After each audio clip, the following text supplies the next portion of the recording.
السلام علیکم ناظرین، TNN کے نیوز بلیٹن میں آپ کو خوش آمدید کہیں گے۔ میں ہوں آپ کا میزبان وقار حسین۔ سب سے پہلے نظر ڈالتے ہیں نیوز ہیڈ لائنز پر۔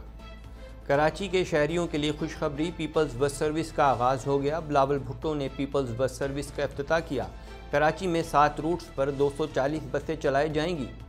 کرونا کیسز میں اضافہ، ملک بھر میں دوران سفر ماسک پہننا لازمی قرار۔ پاکستان میں کرونا سے 2 اموات، شرح 3% کے قریب۔ گزشتہ 24 گھنٹوں کے دوران ملک بھر میں کرونا کے 13,412 ٹیسٹ کیے گئے۔ ملک بھر میں بجلی کا شارٹ فال 6,500 میگا واٹ ہو گیا۔ شہروں میں بدترین لوڈ شیڈنگ، بجلی کی قیمت میں 7.90 روپے فی یونٹ اضافے کی منظوری۔ اسحاق ڈار کا جولائی میں پاکستان آنے کا امکان۔ اسحاق ڈار وزیر خزانہ کا قلمدان سنبھالیں گے۔ حکومت پاکستان نے اسحاق ڈار کو پاسپورٹ جاری کر دیا۔ عمران خان نے نوجوانوں کو ٹائیگر فورس میں شمولیت کی دعوت دے ڈالی۔ مرد اور خواتین سمیت کارکنان کو ٹائیگر فورس میں فوری رجسٹریشن کی اپیل۔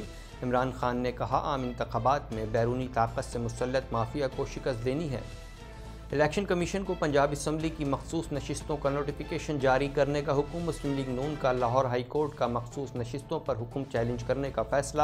نوٹیفیکیشن کے اجرا سے متعلق الیکشن کمیشن کا فیصلہ کالعدم قرار۔ مہنگائی اور عوامی مایوسی سے بخوبی آگاہ ہوں، کینیڈین وزیر خزانہ کا کہنا تھا کہ کینیڈین شہریوں کو مہنگائی سے بچانے کے لیے اقدامات کر رہے ہیں، توازن برقرار رکھنا چاہتے ہیں۔ کینیڈا میں کینیڈا ڈے کے موقع پر مظاہروں کی واپسی کا امکان۔ پبلک سیفٹی منسٹر کا کہنا ہے کہ سابقہ مظاہروں سے سیکھنے کی ضرورت ہے۔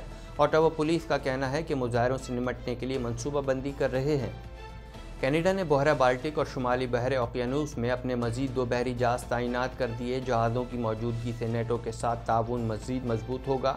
بحری جہاز سمندر میں نیٹو کی اعلیٰ تیاری میں حصہ لیں گے۔ ہمیں ایک رہنا ہے، امریکی صدر کا G7 اجلاس کے موقع پر اتحادیوں کو مشورہ۔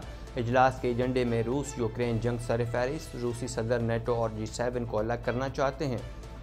یوکرین جنگ، روس کا ایٹمی ہتھیار بیلاروس بھیجنے کا اعلان۔ روسی فوج کا یوکرینی شہر سیورو دونیتسک پر قبضہ، شہر کے میئر کی تصدیق۔ ہیڈ لائنز آپ نے ملاحظہ کی اور اب خبریں تفصیل کے ساتھ۔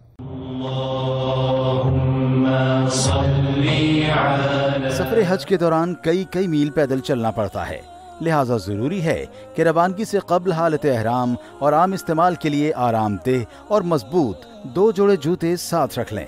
غیر معیاری جوتے پیروں کو زخمی کرتے ہیں۔ حرم جاتے وقت اپنے ساتھ کپڑے کا تھیلا رکھیں اور مسجد میں داخل ہونے سے پہلے اپنے جوتے اس میں ڈال کر کمر سے لٹکا لیں تاکہ بعد میں جوتے ڈھونڈنے کی زحمت سے بچ سکیں۔ وزارت مذہبی امور و بین المذاہب ہم آہنگی، حکومت پاکستان۔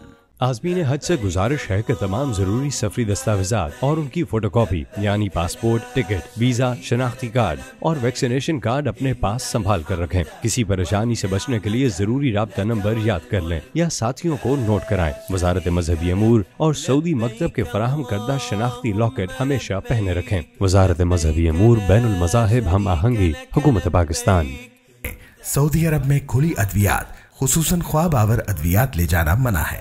مخصوص بیماریوں مثلاً بلڈ پریشر، دل، شوگر اور جوڑوں کے امراض کے لیے ضروری ادویات کا اندراج حاجی کیمپوں یا مستند ڈاکٹر کے ذریعے وزارت کے جاری کردہ علاج کے کتابچے میں ضرور کروائیں۔